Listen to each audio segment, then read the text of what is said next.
दर्शाई कि समबाहु त्रिभुज का प्रत्येक कोण 60 अंश का होता है। ये कह रहा है हमसे कि हमें सिद्ध करना है कि समबाहु त्रिभुज का प्रत्येक कोण कितने अंश का होता है, 60 अंश का होता है। सबसे पहले अब हमें ये पता होना चाहिए कि आखिरकार समबाहु त्रिभुज क्या होता है। समबाहु त्रिभुज, तो समबाहु त्रिभुज देख लेते हैं।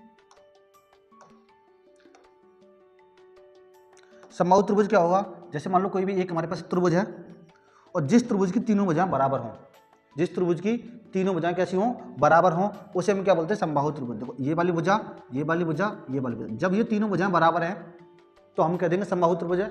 और तो हमें ये भी पता है जब समबाहु त्रिभुज है, तीनों भुजाएं बराबर हैं, तो इसके तीनों कोण भी क्या होंगे, बराबर होंगे।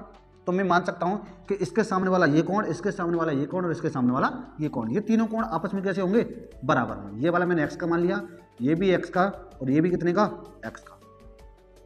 और हमें ये भी पता है कि त्रिभुज के तीनों कोणों का योग कितना होता है, 180 अंश होता है। तो और जिसमें तीन कोण कौन कौन से हैं, एक a है और एक b है और एक कितना है c। और a का मान कितना है x, b का कितना है c x और c का भी कितना है x। तो हमें पता है त्रिभुज किस में सॉल्व करना है, हमें a b c में। यहां से करते हैं त्रिभुज a b c में, ठीक है। इसमें मुझे ये पता है कोण a प्लस कोण b प्लस कोण c और बराबर कितना होता है 180 अंश, क्योंकि त्रिभुज के तीनों कोणों का योग 180 अंश होता है। जिसमें a का मान कितना है x प्लस b का मान कितना, b का मान भी कितना हमारे पास x प्लस और c का मान भी कितना हमारे पास x। तो बराबर कितना 180, जब इसको जोड़ देंगे तो कितना होगा 3x और 3x बराबर कितना हो जाएगा 180, क्योंकि x प्लस x 3x हो जाएगा। 3 का बन जाएगा नीचे 180/3।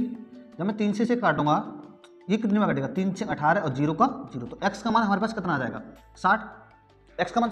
और x मैंने क्या बताया था, कोण a भी x का है, b भी x का और c भी कितने का है x का। तो मैं यहाँ से कह सकता हूँ कोण a बराबर x और x का मान कितना है 60 अंश, b बराबर कितना 60 अंश और c का मान भी कितना होगा 60 अंश।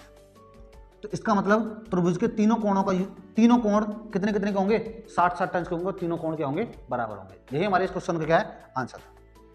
क्वेश्चन अच्छा लगा हो तो वीडियो को लाइक करें और चैनल को सब्सक्राइब करें।